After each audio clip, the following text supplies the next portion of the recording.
up. Get ready. It's going to be a very, very intense journey. Begin.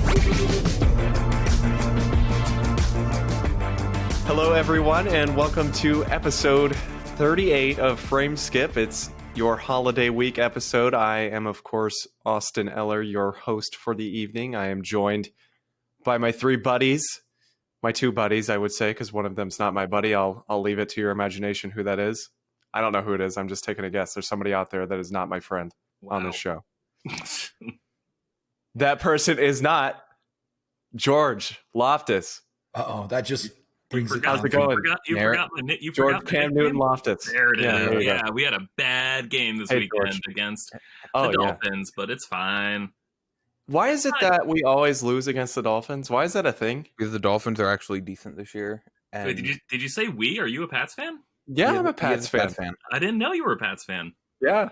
I try to forget he's a Pats fan. I don't know. It's weird. Brady could never play in a comfortable temperature area. No. He's just so bad in Miami every time we go there for the second game, and it's never good, man. That's so strange. Yeah. I don't know. It's always bothered me that we lose to them 9 times out of 10. This one I'm okay with because Brian Flores, ex-defensive coordinator for the Patriots, I think he's a great head coach. Yeah. And I think he rushed the field after one of his players got hit, with an illegal hit, after the play ended. And he almost got the crap, he almost got into it a fight, with against the Bengals. I'm just this guy is really freaking cool. This guy is awesome. God, I wish he were still with the Pats.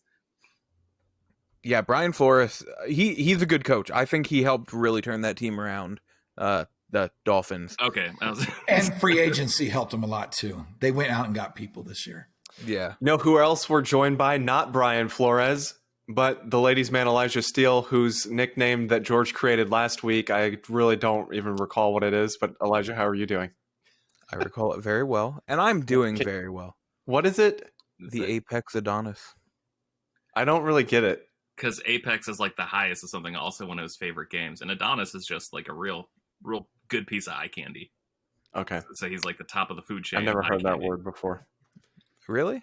Isn't that a I think it was a character in Greek mythology named Adonis. I thought it was a Greek mythology thing. Interesting. Yeah, it was just such a smoke show. Total babe. So you're saying Elijah is a god? No, I think it was a demigod, if anything. Or okay, I think so Elijah's a demigod. Or a really, really hot mortal, and everyone after is just oh, he's an Adonis. They just compare him to this Greek figure. Okay. I kind of hope it is the demigod, just because I like being called a demigod. Yeah. But I'm doing great. How are you, Austin? I'm doing all right. It's a holiday week. I'm feeling cheery and swell and fine. Yeah. I listened to a bunch of Christmas music at work today. Ooh. Yeah. What'd you listen to? My playlist consists of Taylor Swift, Pentatonics, Andie Williams. Andie Williams might be the Andie Williams Christmas album might be the best Christmas album ever. You know, the thing about Christmas music is there's always that one radio station that plays it starting November 1st, right? The iHeart, with it's me. I'm that radio station. Okay. But you get tired of hearing the same song over and over, but you go to YouTube, and I'll do this at school when I'm teaching, and I'll have it in the background, just really light, but there's some really good, what I really enjoyed, because I love Christmas music, but the jazz stuff is really awesome. I could listen to that jazz Christmas, just on repeat, because it's so good. And it's not your typical, here comes that, that type of stuff. It's good stuff. Did you ever notice one of the popular Christmas songs that you always hear in every single store is Feliz Navidad? Yes. Yeah, by Jose Feliciano. Claro que sí. In every store I go to, at least 3 times while I'm in there, it plays. It's they have a playlist of 30 songs, but they have that one in between every 2 songs. It makes honkies feel less guilty for being honkies. It's great. Everyone loves that song. White people love that song.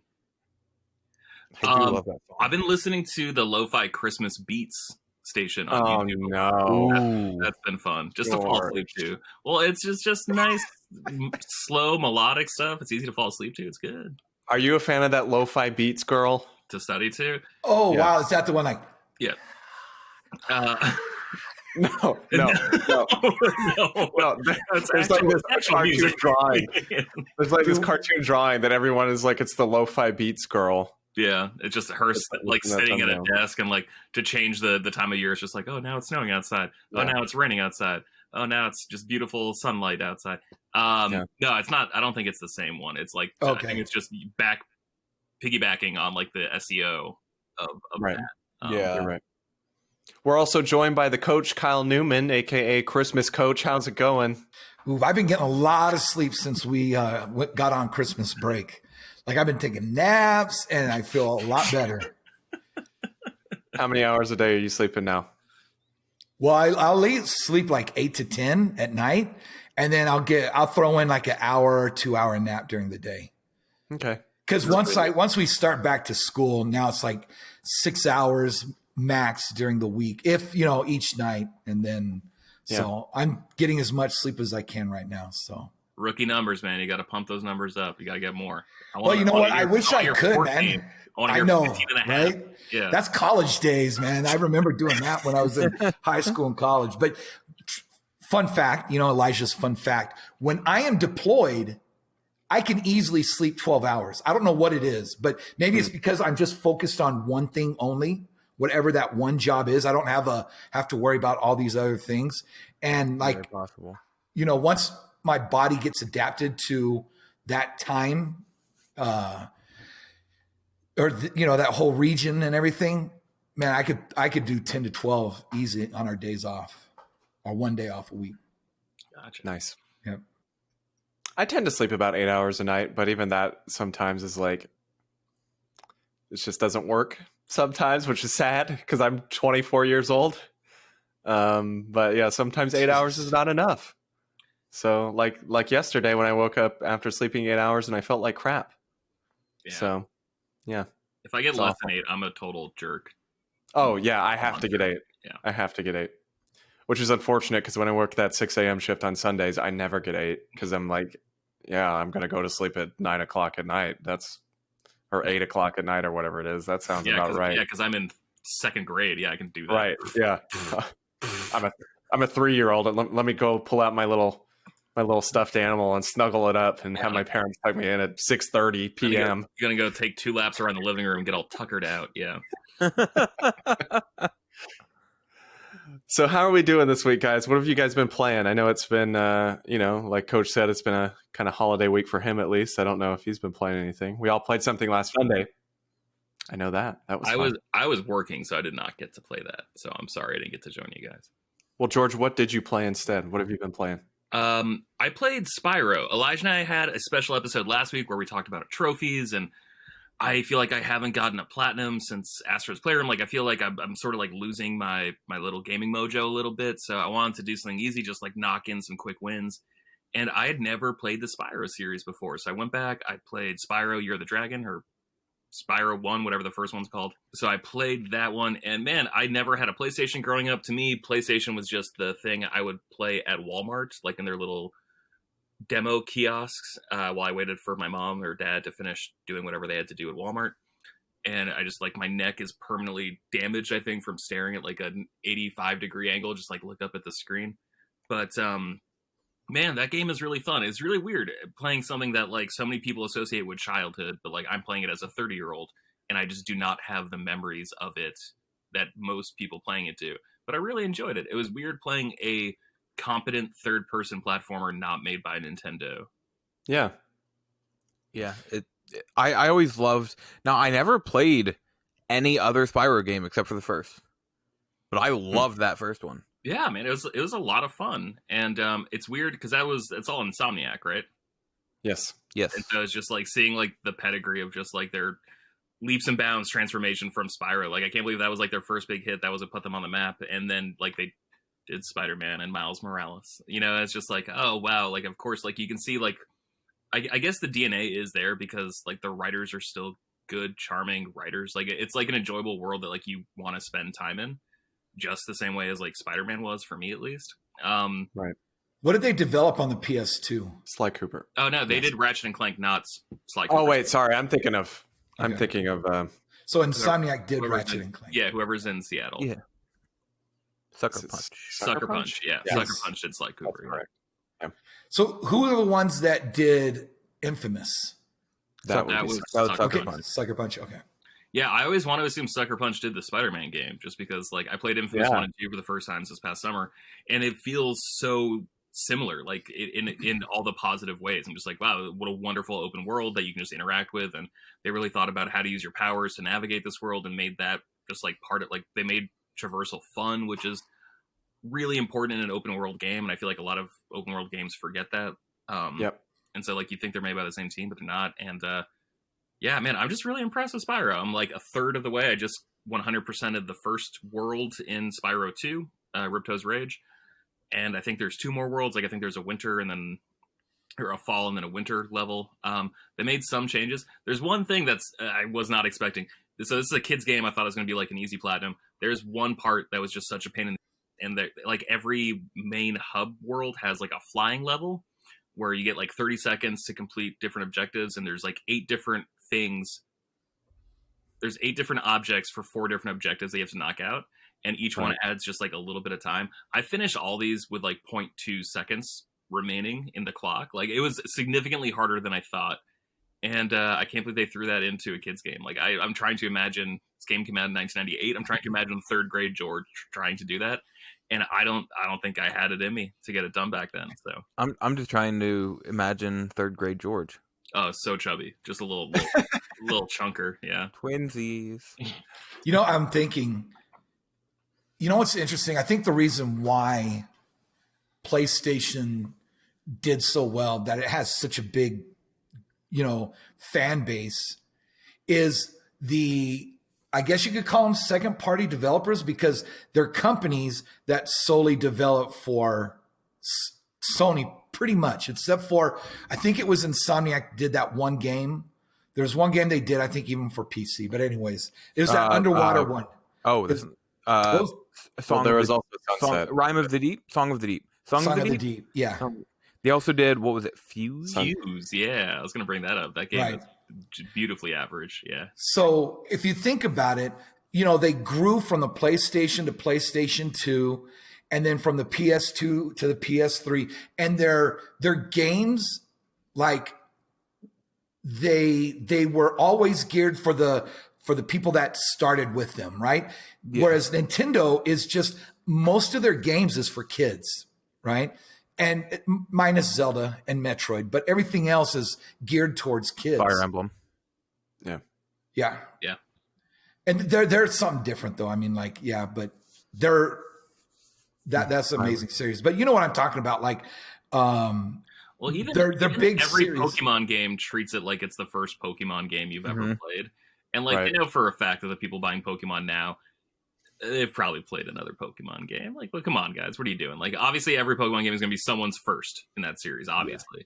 But they really just handhold you to sheer boredom if you've ever played one before. And I feel like a lot of these other games are good at introducing mechanics, but they don't just beat you over the head with it. Like, I had to actually look up a guide for Spyro 2 because it was so unclear what I was supposed to do.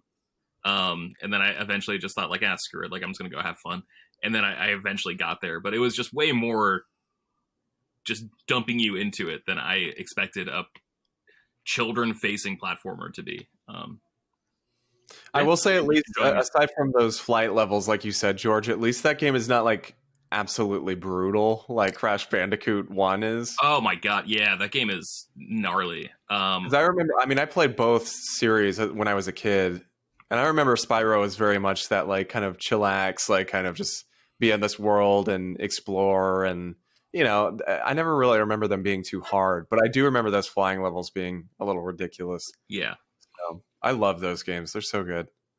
Yeah, I'm excited to finish out the trilogy. I'm really just trying to beat games on my PlayStation 5 so I can make space for Cyberpunk. That was what I was trying to do. But I understand that. When are you going to start playing Cyberpunk? As soon as I beat Spyro 2 and 3 and get the platinums, and then as soon as I beat Call of Duty Black Ops Cold War and I can delete the campaign off, and then I'll have enough space to finally start Cyberpunk. So I'm hoping by like New Year's Day. I think I'm going to wait a little bit longer till like maybe after February once they get a lot of stuff fixed. Couple because patches, yeah. yeah, because this last patch, the 5th one, a lot of people are saying it made things worse. So That's great. Yeah. Great. Elijah, what about you? What have you been playing? So there are really 2 games I want to talk about. One is just Yakuza, which I finally beat after between the time we recorded the podcast last week and the time the podcast came out. I put 23 hours into it. Jesus Christ. I'm at a little over 75 hours right now. Holy crap. I beat the campaign. The game ended great. I was grinding to level up because I heard the end of the main game you really wanted to level up. I over leveled, and the final boss was doing like 12 HP against me each hit, and I had like 1200 HP. So I unlocked a suplex move, and Austin, I'm so sorry, but every time I used it, I just yelled Suplex City, and he kept doing that over and over till I beat him, and then ended by yelling, "I'm Brock Lesnar." But then there is a final dungeon after you beat the game that, again, I was too OP for, and the final boss was doing 50 HP to me. Now, there's another final dungeon after that was originally DLC in Japan, but it's just part of the game over here. And it's that same dungeon, but everybody is level 99, which isn't hard because I'm almost 99 myself. But apparently to beat this final boss, you need to have like at least one job for each character, job ranked up to 99, and at least 2 other jobs up to like level 50. So it's going to take me about 20 to 30 hours just to level up enough to hope I can beat this boss. Wait, is that tied to a trophy? Yes, it is. The final trophy I need. How pissed are you in Japan that that's DLC, so it doesn't count against the platinum? I'm very upset because so the one trophy over here is just get 7 job ranks to max, and that just means all 7 characters, whatever. It's super easy. Over here, you just need to get them to level 30. Over there, it's level 99. Okay. But it's easier to get 7 jobs to 99 than to level up enough to beat this final dungeon. But yeah, the game ended great. I cannot recommend it enough. It is my game of the year. Nice. I think it's the best in the series, hands down. But the other game I want to talk about, and thank you to the dev for the code, is Morbid: The 7 Acolytes. It's like a free roaming game, but it's like the 2D style graphics. Oh. It's like a free roaming open world game, but it's like the 2D graphics. That's interesting. But it's a very Dark Souls-like game. And I'm having a total blast with it. I think it's a fantastic game. What do you mean it's a Dark Souls game? Honestly, a lot of stuff that you would say, like, if you were to say, what are some of the staples of Dark Souls? I could say, like, and here's the equivalent of that in Morbid. Okay. Everything from, like, the bonfire, there's an equivalent to that. The way bosses are, there's an equivalent to that. Like, it is very Souls-inspired. But it's such a fun game. There is a lot of lore to it. Honestly, I don't understand all the lore yet. I need to really go through everything, but I like the game enough that I want to know this. It's super fun. It is very hard. There are a ton of different weapons, and on each weapon you can put in runes to add 15% chance of bleed damage, 10% chance of bleed. Different. There's like lesser, greater, and that depends on the damage percentage. There's like bleed, fire, electric, freezing. You have a sword and a ranged weapon for each loadout. You can have 2 different loadouts. Think of Bloodborne in the way of like, you have the ranged weapon that, like I said, it's very Souls-like, and there's an equivalent to it in this game for almost everything. But it is very good. Like I say, it is very hard, but it is so fun. I'm having a blast with it. You die a lot. But the nice thing is you keep your experience and everything when you die, basically. Nice. Because there isn't really an experience bar, but there's basically, it shows a brain up in the corner, and you see fluid fill in around that brain.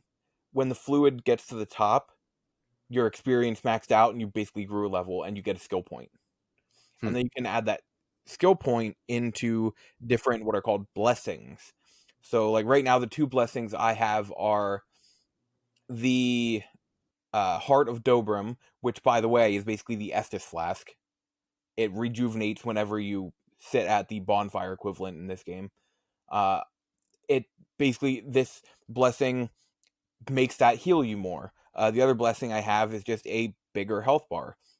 And each one takes another skill point each level. So to level up once, you need 1 skill point. To level up a second time, you'll need 2 skill points.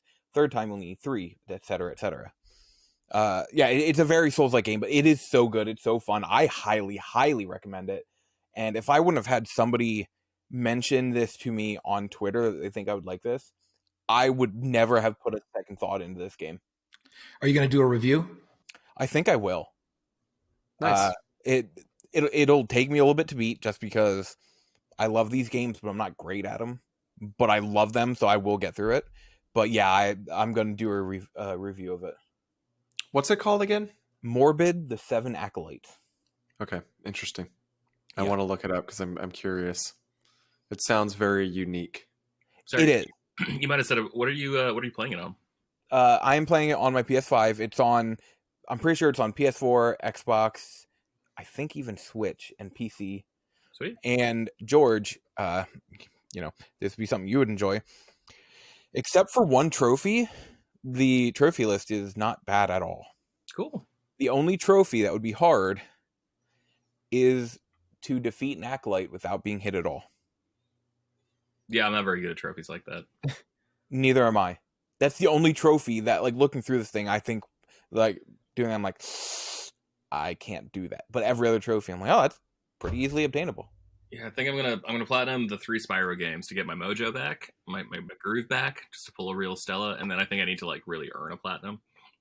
So I'm gonna look at slightly more difficult ones just to not feel like I'm just Do Bloodborne with me.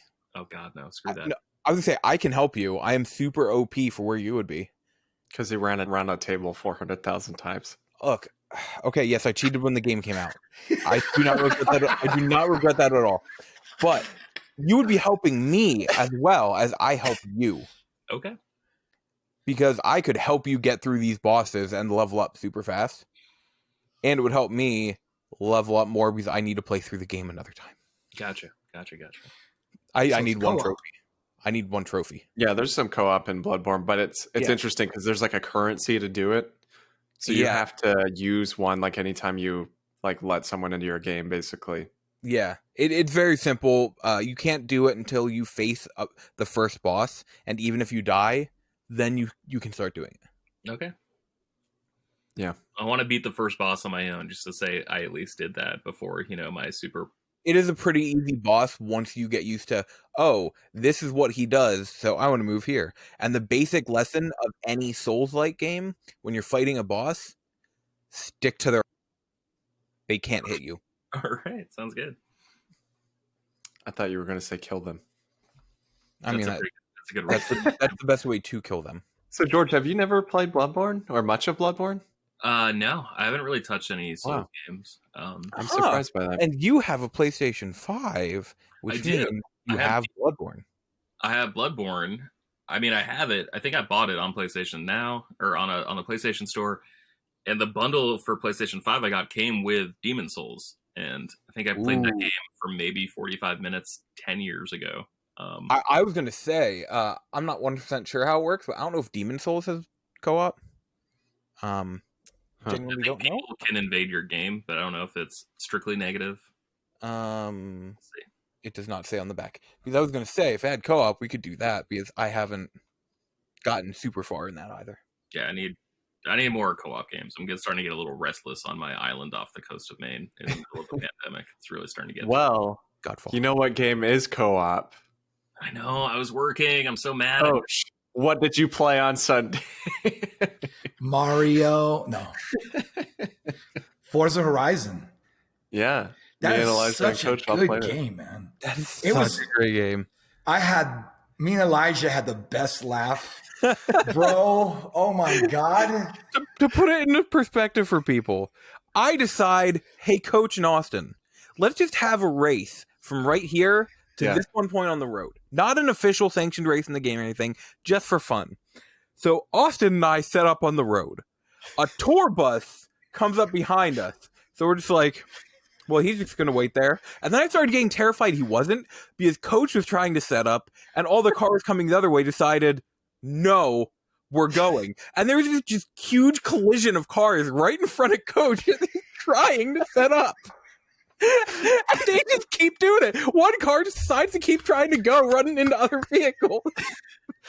He was like repeatedly like T-boning these other cars, and he was having a grand old time. Oh, And this whole time I'm thinking, oh God, how long until that tour bus just decides to say screw it and he runs was- into the back of Austin? He was sitting right behind me and Elijah. He was like sitting there like ominously like, you guys better move.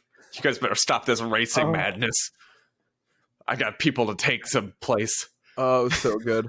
As I raced in my Lego Ferrari.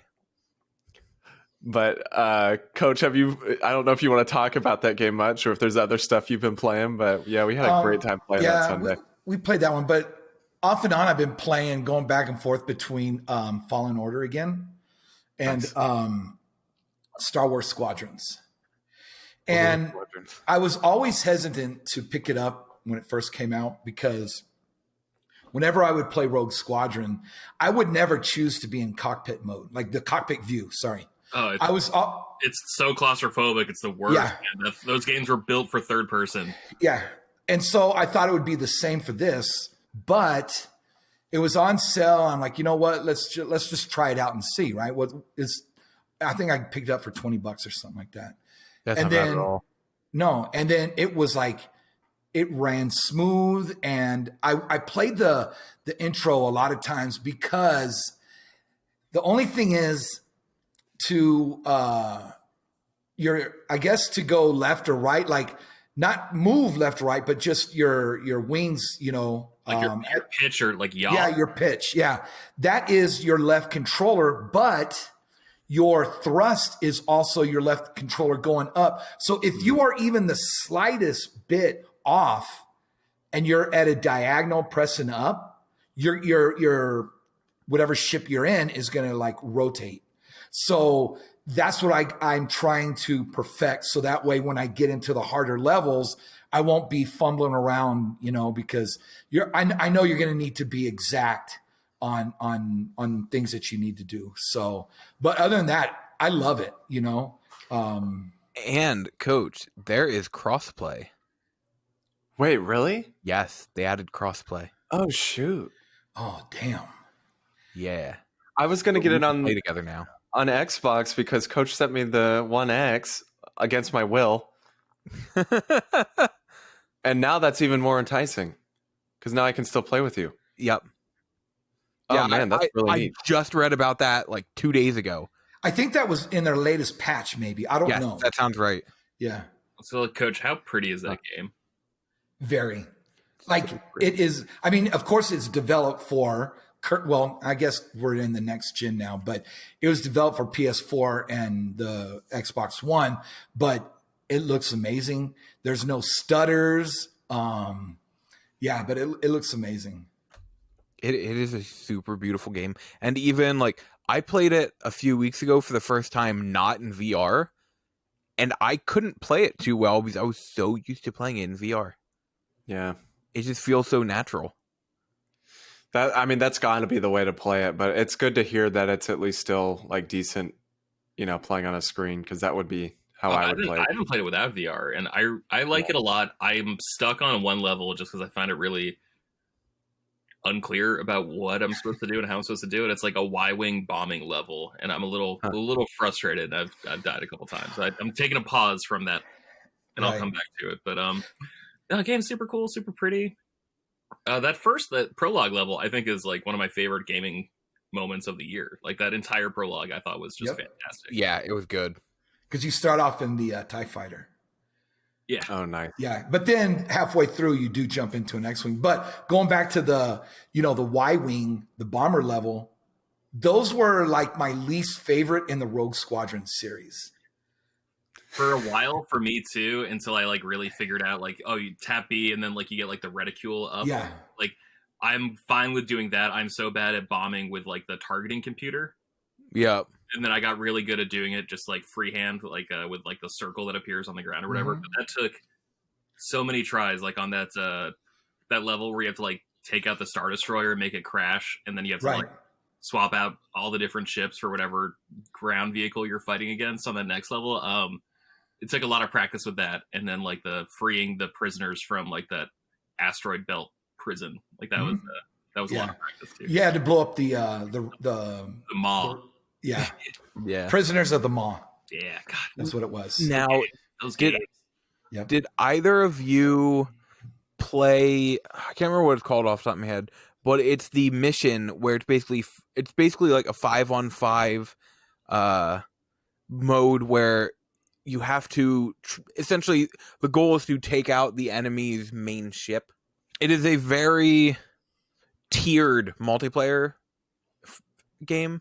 Because like there is the attack the main ones, that littler ship, then the main ship, and then usually right after that you have to defend your ship by attacking their main ship while or their like side ship while it's attacking you.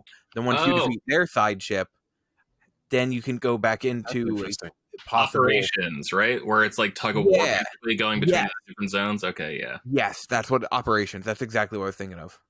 Very, very similar to that. Let me ask you this. With the announcement of the Rogue Squadron movie, do you think, because Factor 5 it's still together. They're just basically like migrating Netflix Hulu stuff to the Switch. Yeah. Right. So they're doing things like that. But do you think that EA will hire them to either port the Wii game that's just sitting somewhere that's already finished to current consoles, or create a new Rogue Squadron game? Do you think we might have that in the next 3 years? I doubt it, just because I couldn't see EA basically doing an outside hire in a way. But they ported a whole bunch of like other games though. Like that's true. The fact that like the racer game from N64 came out, and that came out well after like the Super Bombad, like whatever like the second one was, Racer's Revenge. Like that came to PlayStation 4 first, and then the N64 version came. Keep in mind, all those games, all those Asper games aren't EA. So there is a chance that it will happen, but EA won't have any part of it because EA only deals in new games. Okay, then how about this? Okay, let me rephrase that question.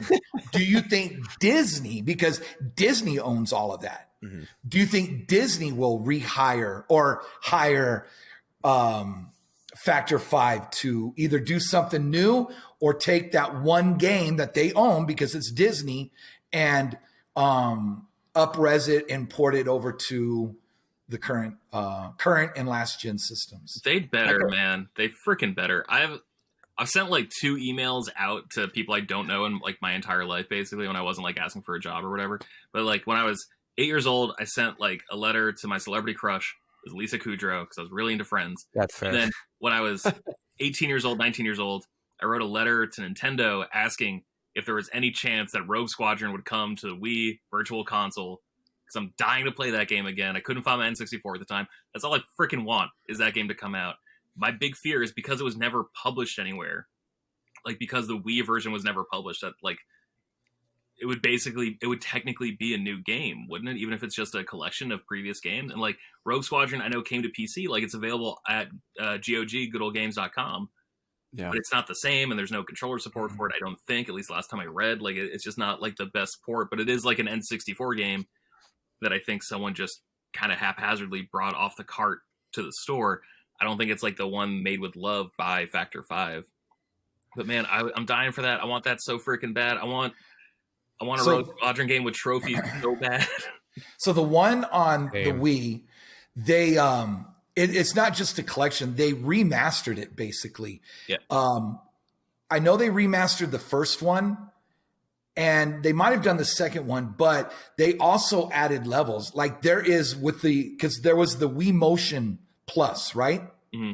Which is 1-to-1.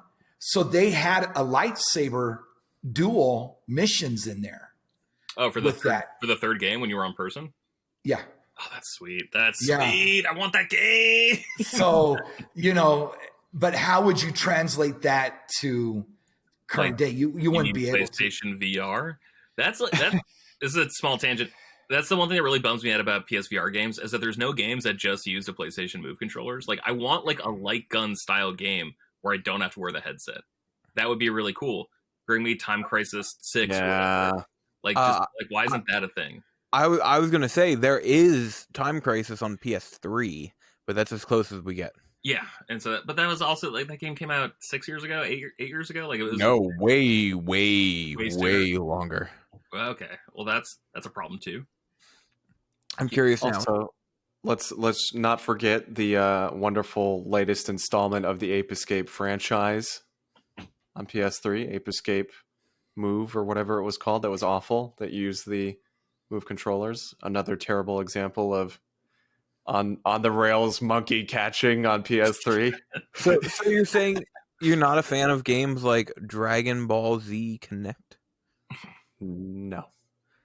Which I heard is garbage. What about Panzer Dragoon Orta? That's on rails, right? Mm-hmm. I have never played a Panzer Dragoon game, so I don't know. I got really drunk and bought that at the beginning of pandemic and played it. It's really good. The game's actually really good. So like, is that the one that just got remastered? No, I bought like the Xbox Classic one. Okay. What was the one that came out with the launch of the Xbox One that everybody said was awful? That was the Kinect one, right? No, that was the one from the not the what was the system after the Genesis? The Saturn. It was the one that released on the Saturn. Panzer Dragoon. But I thought there was like a brand new Panzer Dragoon game on the Xbox One, like a whole new game. I thought it was a Kinect one. I thought that was the problem with that. Maybe that's what I'm thinking of. The Kinect didn't work very well with the. Can we not talk about Kinect? Because now I'm thinking about the Kinect Steel Battalion, and I just want to cry. I think I am thinking of that Kinect one, George. Yeah. Okay. Well, anyway.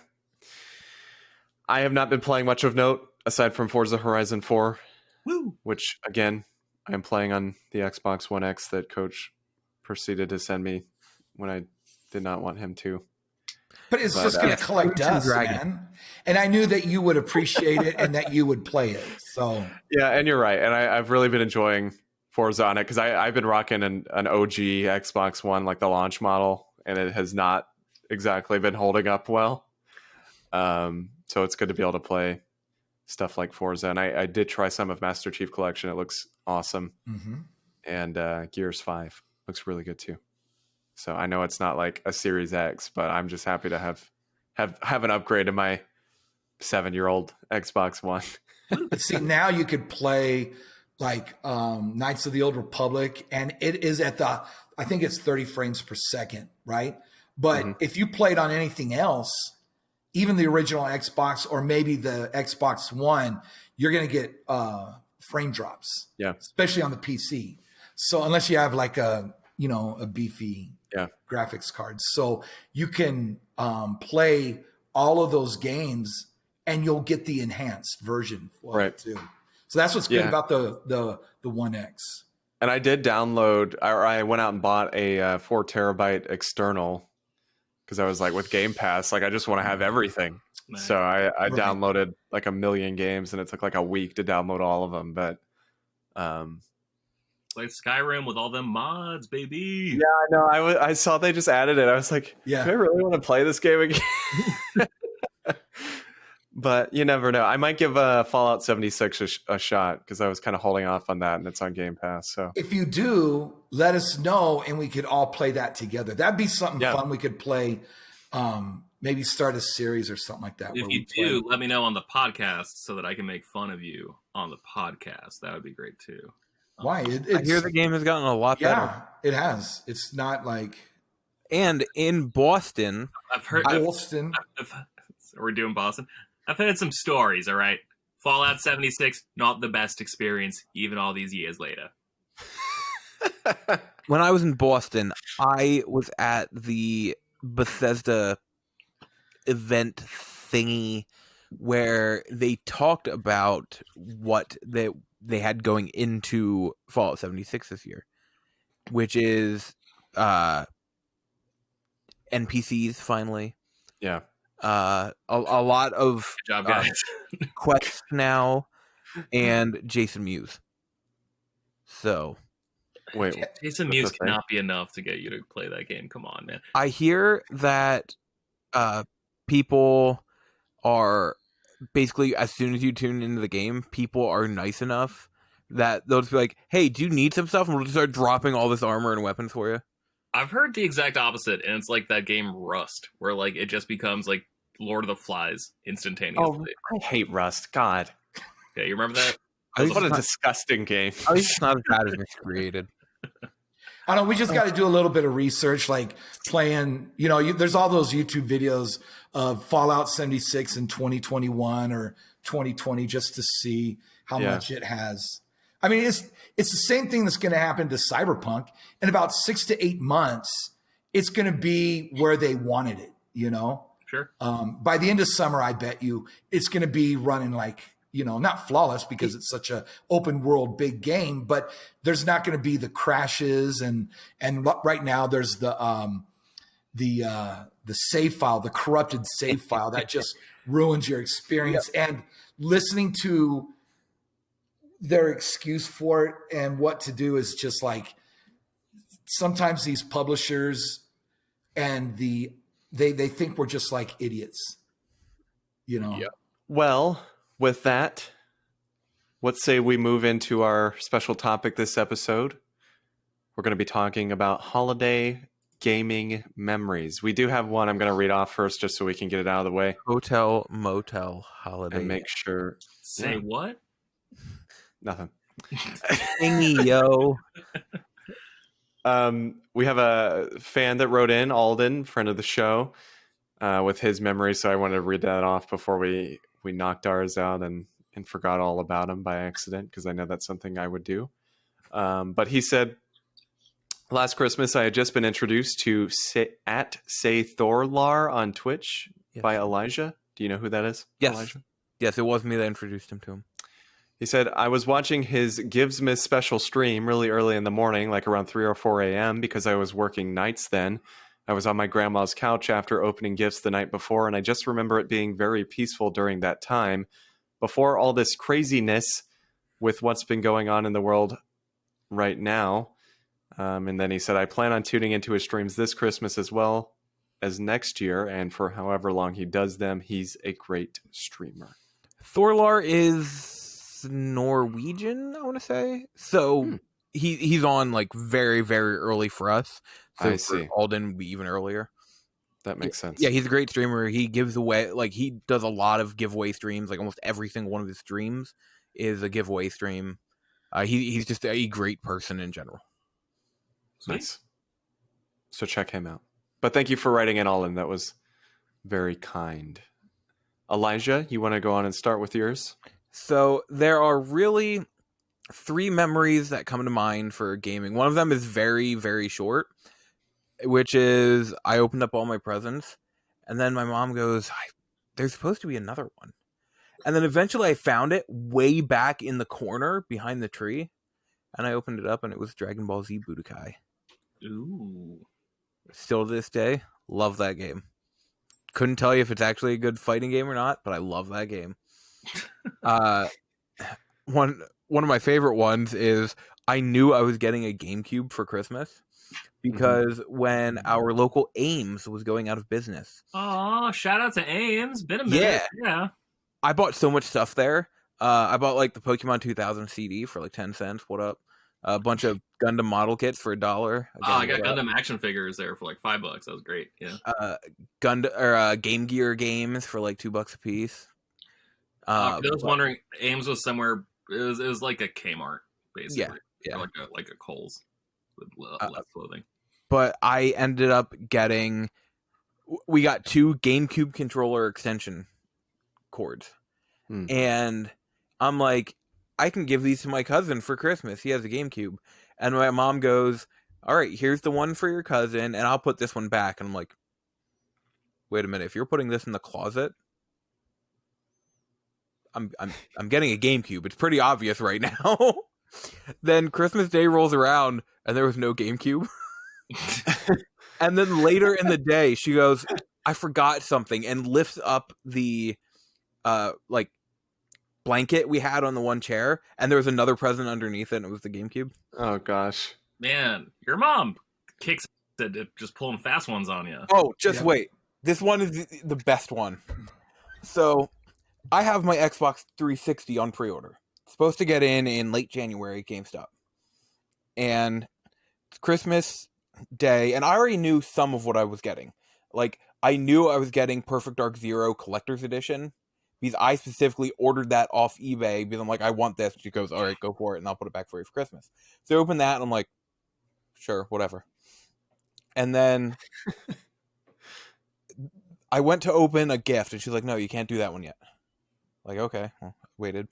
And then she hands me a box, and she goes, all right, now open this, but be careful, because I think it may have broke.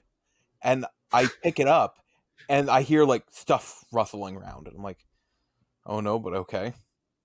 I open it up. Right there is an Xbox 360 box with a whole bunch of nuts and bolts just sitting on top of it inside another box. Oh my So god. just nuts and bolts rolling around all over the top of it. And then she goes, okay, now you can open the other ones. My aunt was at Toys R Us, and they had some in stock. The other presents were, in order to buy a 360, you had to buy 4 games, a controller, and a memory card. That's Oh, so geez. much money. That is so... Yes. So, It's like- so the presents I wasn't allowed to open before were the box with the 4 games, the extra controller, and the memory card. Well, the 360 was $400, man. So then you had That's to buy a it. $700 purchase. Yes, I love my mother dearly. Yeah. Because then even better, Jeez. Sounds like the she loves you dearly, too. the games we got were Cameo, Gun, Tony Hawk's American Wasteland, and I can't remember the other one, which is weird because that's one of the 2 I kept. Because they had a thing where you could go exchange like the games within 7 days of not being opened, which was perfect because 2 games I really wanted for the 360 came out on December 30th. So I took Gun and Tony Hawk's American Wasteland back and got Condemned Criminal Origins and Dead or Alive 4. Man, that's Nice. Gun's an underrated game, man. You gotta... I would love to play. I haven't played it yet. I would love to, honestly. It's all right. It's fine. But considering the 2 games I got, I'm glad I let Gun I go. think you made the better choice. So yeah. what was with the nuts and bolts? It was just my mom trying to fool me into thinking that it was something that was broke in shipping. So what'd you do with your Xbox 360 that was on pre-order? We canceled it. Okay. Oh, I thought you were gonna ask what'd you do with all those nuts and bolts. I thought that's what you were Oh, I going know to they're ask. still in the basement in the containers. Which one was it? Was it the white one that was It was the 20 gig. okay? Nice. I think the white one was 16. I want to say. The first ones were, maybe it was 16 because I want to say it was no hard drive and 20 gigs. I thought the first one was like 4. Oh, so 4 and 20. It was 4 and 20 then. Well, That is crazy. the Slim was 4. The last model, the Slim, that was Right. 4 gigs. Because So you couldn't even, you had to buy a hard drive if you wanted to play Reach. yeah, I feel like the very first edition that came out was like 20, and then there was one that didn't have a hard drive. And That's it was like interesting. you needed a memory card to do anything. Well, yeah, 'cause There they were were memory games. cards for Xbox Yeah. 360. I I'll have- forgot about that. And you know what? I still have a bunch of faceplates too. Huh. Oh yeah, that's right. I forgot about Right that. back Wow, what a there crazy are my time. Final Fantasy 13 and BioShock faceplates. Fun fact about the BioShock one, the only way you could get a BioShock faceplate, they were given to managers at GameStop when BioShock came out. The only reason I got one is because I am good friends with someone who was a manager at GameStop, and he still had his. Sweet. Those were great Christmases. Coach, Austin. what about you? What are your Okay. favorite memories? Well, There's a lot, right? But going all the way back to the Atari 2600. But the one that I really appreciate the most, dawn of time. Yes, right, where we throw rocks. Yeah, we invented throwing rocks at bigger Yes. rocks. We didn't even know what a wheel was back then. We invented speech. I just want you to know we didn't have fire either. I just want you to know you're giving Brandon even more ammunition at the coach was friends with Jesus joke. They were homies. So, but I would say my number one holiday memory was when I was in college. My kids were young, and so I didn't play a lot. I didn't get a lot of playing time in because I was working, I was going to school, and then, of course, I'm being a father, right? And then a husband. But at the end of the Nintendo 64 life cycle, when it went to $99, it had the atomic purple controller. My wife at the time bought me that. And my daughter, I remember my daughter was so excited for me to open it up, right? So she was like all excited. So I opened it up, and so the other game that she gifted me for it was Episode 1 Racer, right? So we were playing that, but the next day, you know, when we go back to exchange clothes that maybe didn't fit the kids or whatever, I picked up Ocarina of Time and Rogue Squadron. Now, I'd already beaten Rogue Squadron on PC, but I wanted it for the N64. And then I could have just survived with those two games on the N64. And then, of course, I picked up Battle for Naboo as well. But getting that Nintendo 64, that was really an exciting, even though I joined in the party for the 64 very late, but it was still, that was a really cool gift. And just seeing how excited my daughter was awesome. That's a good point, though, man. Like, the N64 was really good to Star Wars fans. Yeah. Yeah. Shadows. So good. Yeah. Dark Forces was on N64, right? No. PS1. Dark Forces was PS1, yeah. Oh, it was only on PS1? I need to watch. I found out somebody did a documentary on Shadows of the Empire. It's like half an hour. There is. Yeah, there is. I want to watch that. Yeah. George? I got a couple. I'll go through them quick because I know we're getting a little long in the tooth here. But You're good. My dad has like never really understood video games ever. Like, he got really good. He got really into Duck Hunt on NES just because it had like a gun that he could shoot animal. Like he understood that, and he liked Tetris because it was like, you know, the D-pad and the two buttons, and he's just like, oh, I understand it. You're just trying to fit squares. But like besides that, he kind of like really teetered off after the NES. And I remember mentioning something to him about, like, I had like a neighbor friend who I was not that close with, but like one day I went over to his house and he had an Xbox and I played Halo for the first time. This was probably 2004. And I like mentioned something to my dad. I'm just like, oh yeah, he had this. It was really cool. Like the system worked really well, and it was just weird shooting things. Like, if you'd like it, it felt like GoldenEye, because like we tried to bully him into playing GoldenEye with us. And then that was the Christmas of 2004. So under the tree that year, it was just my dad and I. I got an Xbox with Halo and Halo 2.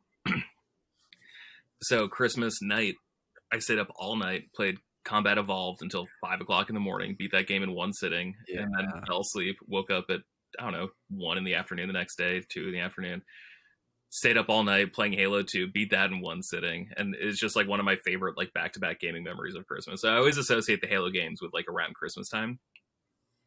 And I always associate them with beating them in one shot because they're that great.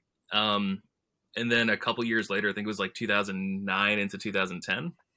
I'm a child of divorce, and there's like not a lot of perks to that. It kind of not the best situation, but like one slight advantage is you get 2 Christmases. And so that Christmas that year, I ended up getting a Wii from my mom. She just like mailed it to me, and it wasn't in like a big box or anything. She like ripped it out of the box just to make it like easier to ship, and just bubble wrapped. So, like, I got like 3 little packages, and I had no idea what the hell any of them were. So like that was just like a very, very pleasant surprise.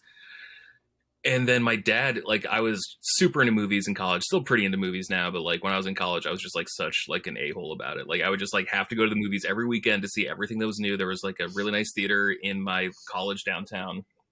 And so I would just go all the time. So my dad got me a PlayStation 3 because it played Blu-rays. And because I had like an HD TV at college that I could plug it into. And I remember feeling like such a brat because it was like the day after Christmas. And I remember taking it, like opening up, and it was like the 160 gig model. And I was just like, oh, thanks, man. That's so cool. And like waited for him to like basically like take a nap the day after Christmas. And I like drove to Walmart like in the middle of a storm to like get like the 320 gigabyte PlayStation 3. I went through this with Xbox. I'm not doing this again. Oh my lord! Having like a small hard drive. And I came back home and I was so excited to play it finally. And then I opened it up, and PlayStation 3, the Slim, did not ship with an HDMI cable. So as soon as I got back, I opened it up and I tried to install it. I'm like, where the F is it? Where are you? And so I had to drive back to Walmart again to get an HDMI cable immediately after. But then, yeah, that Christmas, like, I beat Mario Galaxy in, like, one sitting, just having, like, the absolute time of my life. So I always associate that game with Christmas, Christmas time, holiday time. And then, most recently, my lovely girlfriend, Aaliyah, she got me an Xbox One for Christmas in 2017, 2018, around there.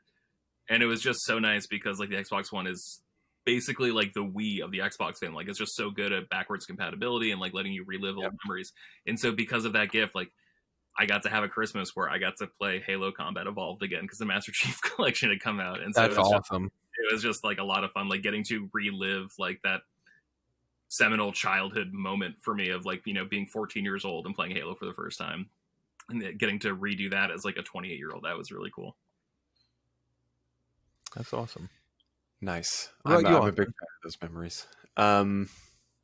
For me, I'm trying. There were a few for me.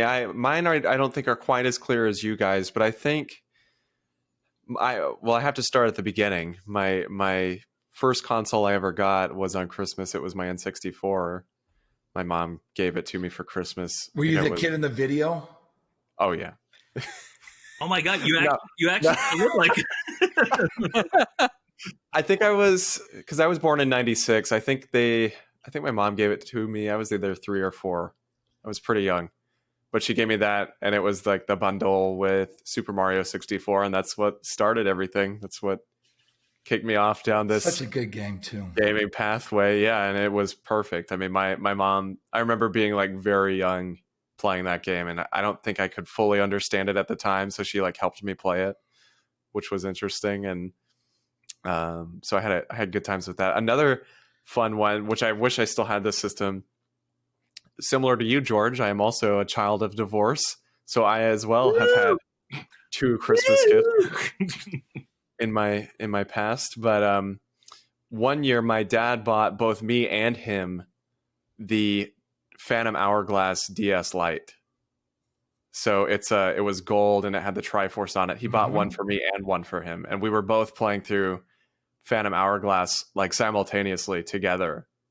And I'll never forget that. And like it wasn't like a 2-player game or anything, but it was just like that experience of like both getting that DS Lite and playing through that. It was a lot of fun. But probably my favorite, just because it was kind of that like, yeah, I stayed up all night long like playing video games because I got this on Christmas, was my PS3 Slim. Might have been, it was like the first Christmas after that thing had released, so it was in like a few months of the PS3 Slim's launch, whenever that was. And my mom bought it for me, I think on Black Friday, and it came with Arkham Asylum and Infamous 1, which was like, nice.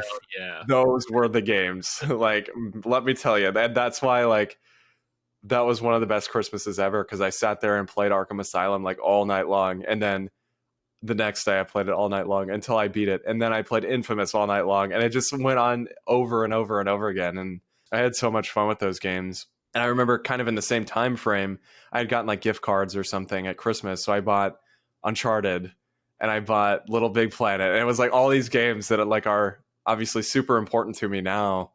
You know, I played in the span of like a week or two, and I love and adore all of those games. And so I'll never forget that holiday period. That was like the best. That's pretty amazing though, because like I don't think Infamous or Arkham Asylum, like I don't think they're in the conversation for best games of all time. But like, Right. if someone were to say it's their favorite game of all time, I'd be like, oh, well, absolutely. Like, that makes sense. Like, Right. and so like, there's more bad games than good games, I think, out there. And so they're definitely in like the upper tier of good games. Yep. And just the fact that like they were all happening at once for you, that's awesome. You know? Yeah, it was like the best set of games. It was the absolute best set of games. Like, and it was crazy. I remember really wanting a PS3. I was like really into the Wii, obviously.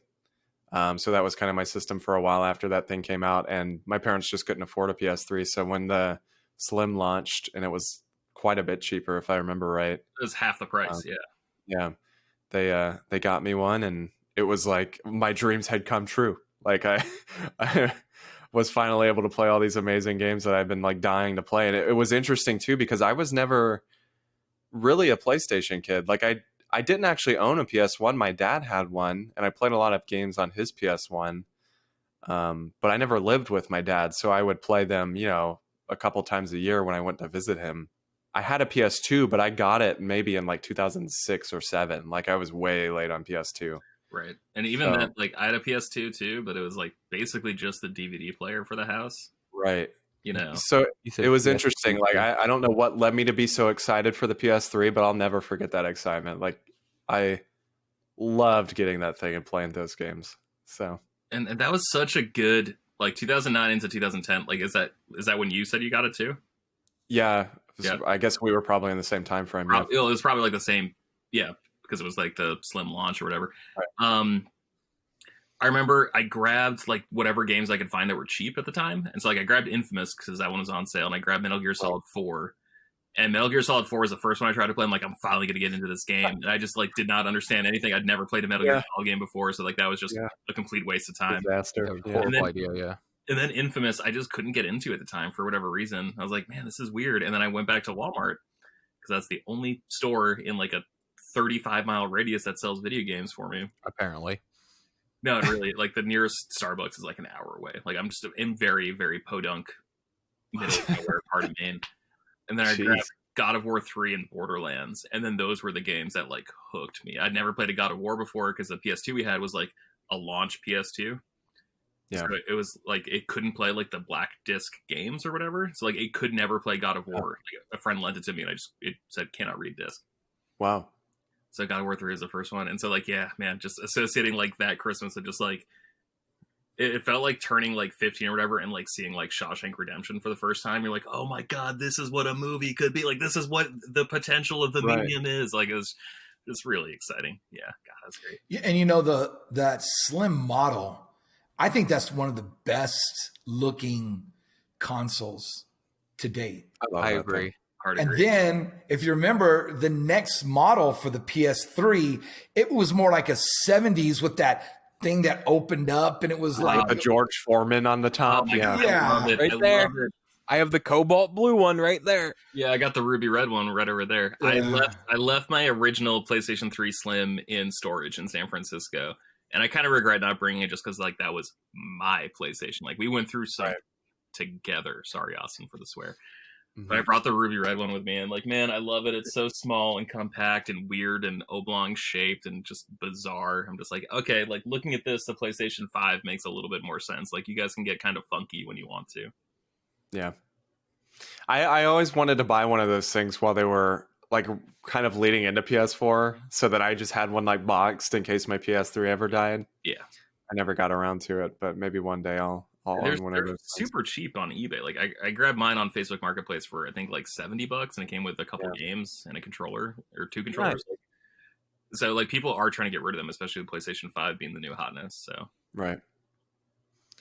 Well, those were some good memories, guys. I'm glad to hear all of those, and I'm hoping we have some good memories moving forward with games. So, speaking of memories, though, I think next week our show will probably be our memories of this year in particular, which we might not want to reminisce on. I don't know. This year's been kind of a disaster. You know, though, George and I were saying, as disastrous as this year has been, has been a great year for games. It has. So, games are a good thing to reminisce about for this year. For sure.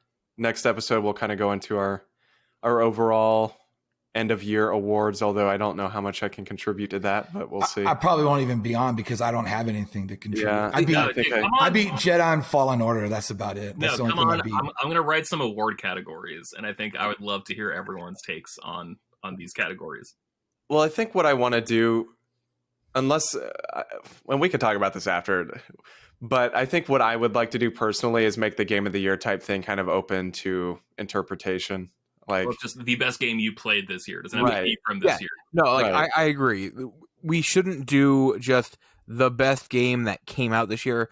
For our Game of the Year awards, it is our games of the year. Right. Doesn't matter if so the game came out 20 years ago.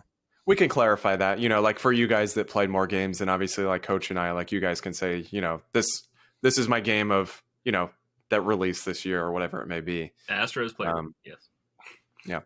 So, but we'll figure that out. So next week, look forward to that. It'll be our special wrap up episode, and I'm sure we'll probably talk about games we're looking forward to next year as well, because that's always a fun topic. Yeah. So yeah, that about does it for this week, guys. I appreciate you all listening. I know it's a holiday week, so hope you guys had a good holiday break out there if you had a break and got some good presents. That's always fun. Stayed safe and washed some hands. Yes, wore a mask, socially distanced. But as always, you can find us on basically anything at this point. I mean, if you're listening, you already know that, but you can find us literally on any podcast platform. We're also on YouTube. Not that we have video on YouTube, but you can listen to the show on YouTube if you prefer to do that. Make sure you leave a review for the show if you can on your platform that you're listening to us on. It does help get us out there and kind of expose us. So please do that. A quick PSA. For the last 15 days of the year, Epic Game Store is giving out a free game every day. And there was a leaked list of the 15. And the last 5 to 7 games, if I remember correctly, were pretty darn good. So make sure to keep your eyes out on that. For example, today's is Metro 2033 Redux. But the list of 15 games, the first 7 or so or 5 or whatever we've gotten so far was completely accurate. This list has Horizon Zero Dawn Complete Edition in the last couple days. Oh damn! Wow, so that's good. Keep your eyes peeled. Yeah. So everyone keep an eye out on that. I can't talk. I have not been, so that's a good reminder. If you want to send a question into the show, you can do so either on our social media pages, or you can go to the question form at bit.ly/frameskipq. That's bit.ly/frameskipq. Fill out that form. We'll get it. We'll get your question or your comment or your topic or whatever it is. We'll talk about it on the show. You can also email us at frameskippodcast@gmail.com, and you can find us on social media at frameskippod on Twitter and Instagram, and facebook.com/frameskippod. Keep an eye out on that, because I'll probably, once we decide some of the awards we're going to give out, I'll probably kind of tweet out some of them and tell you guys to send in your picks. So please keep an eye out for our social media pages and respond to that post whenever it is available. You can follow each of us individually on Twitter. Seth is at Seth S. Taylor. Hoping he'll be back soon, by the way. Love you, Seth. Elijah's at Loco Lizardman. I am at Austin J. Eller. Coach is at Frameskip Pod. And George is at GB Loftus. That pause. I disapprove, but, what approve. can you do? Also, don't be stingy this time of year. It's time for giving, so subscribe to Elijah's OnlyFans account. Also, mainly my Twitch, but I mean OnlyFans. Sure. It's actually actually just every picture on the account is just a different picture of a fan. First one is the fan in my. There are only fans. Yeah, exactly. It's true to its name. All right, guys. We'll be back next week. Enjoy your holiday week/weekend, and we'll see you. Smoochies.